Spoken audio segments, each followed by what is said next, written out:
Another tech story in focus today, Apple's multi-billion-dollar deal with Broadcom. Now the partnership will focus on developing 5G radio frequency components in the U.S. Apple saying that this is part of its plan to invest more than $400 billion in the U.S. economy and the latest move to shift production away from China. Joining us now, I want to bring in Bob O'Donnell, TECHnalysis Research President and Chief Analyst here. Bob, it's great to see you. So talk to us just about the significance, how big of a moment this is for Apple, given the fact that it's pivoting once again further away from Asia and investing in manufacturing here in the U.S. Well, obviously, the move to manufacture more in the U.S. is a good thing. Let's remember some of these components have been manufactured in the U.S. Apple has been working with Broadcom, and some of their manufacturing, of course, is here in the U.S. Nevertheless, it's still an important move. You know, we want to see more semiconductor work done here in the U.S., and this is just another part of that puzzle. RF components are really hard to build. They're these analog things that help make 5G signals work. And there's not that many companies who are able to do that. So this is obviously, it's a great win for Broadcom here in the near term, and it's a feel-good kind of statement for Apple.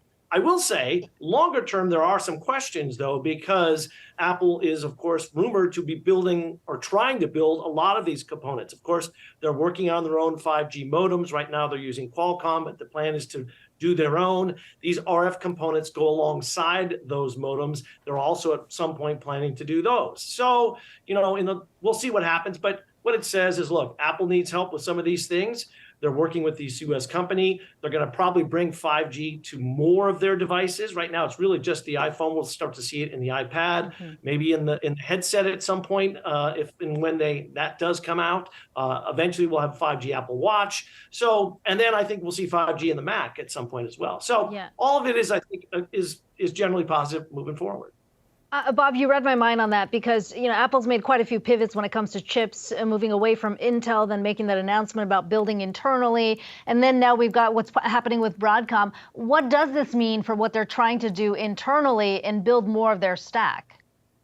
Yeah, I mean, really, you're seeing Apple move to trying to be almost a completely vertically integrated company, which, the old school IBM and you think about the really older tech companies, that's what they used to do. And then everything all of a sudden went horizontal. And now, interestingly, Apple is trying to go sort of more vertical because they want to control their own destiny on this front. And they are big enough, and one of the only companies big enough to support this because they make so many devices, they can use these components in a lot of different places. So I think you're going to continue to see Apple do this, but these things don't happen overnight, right? This stuff, this kind of technology in particular is very hard to do the RF sort of signaling. And so it's going to take them a while to get that expertise. They're already having a hard time, with the modem. Initially there was a thought that they would have their 5G modem ready this year. Clearly, they're not going to. So, these things take a while, but it does reflect that long-term Apple perspective of wanting to control their own destiny. Bob, you talked about the broader move that we've seen, tech companies trying to reduce not just tech companies, multinational companies trying to reduce their reliance on China. You could argue among the tech names, Apple is among the most vulnerable and reliant on China from a parts and components perspective, as well as manufacturing. Even with today's announcement, can Apple really reduce their reliance on China to the point where they won't necessarily be disrupted, whether it's an economic disruption or, God forbid, something that's more militarily related?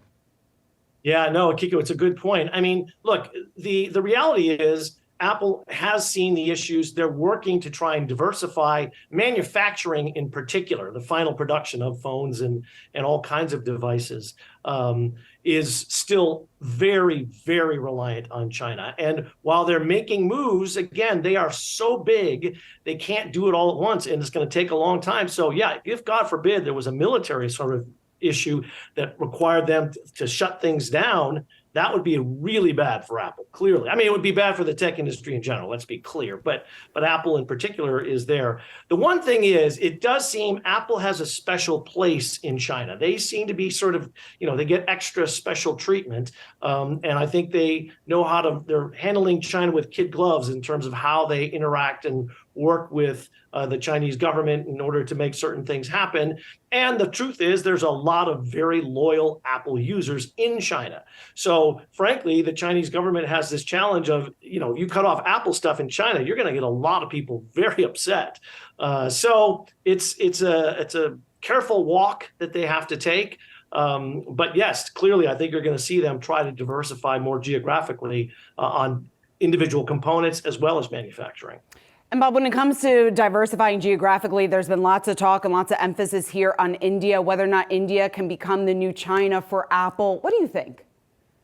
Well, I mean, look, again, I think you are going to see them invest in India, but you're also going to see a lot more in Southeast Asia, right?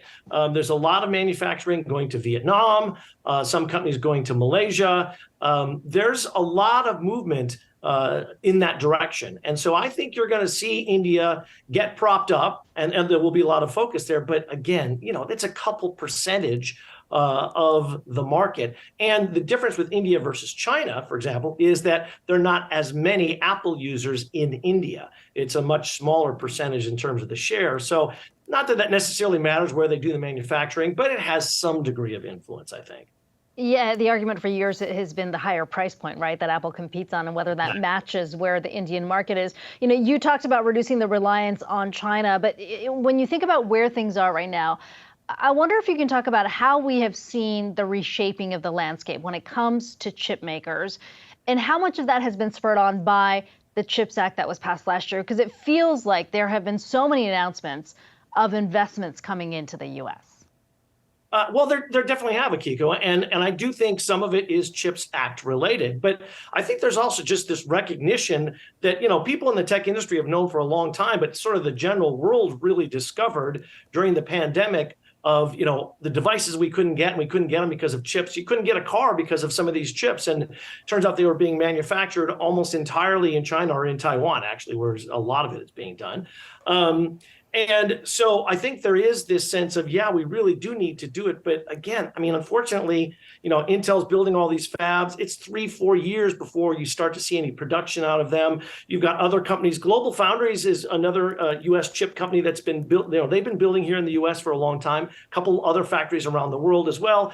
You're going to see a lot more of these commitments. You've got TSMC saying they're going to build more in Arizona, Samsung in Texas. So there's definitely motion, but unfortunately, these things, the market likes to see things happen fast. These are not fast-moving changes. So it's going to take a while. I think it's absolutely essential that it happen. And the CHIPS Act became sort of the rallying flag for all this stuff. So I think that's how we're going to continue to see it over the next couple of years.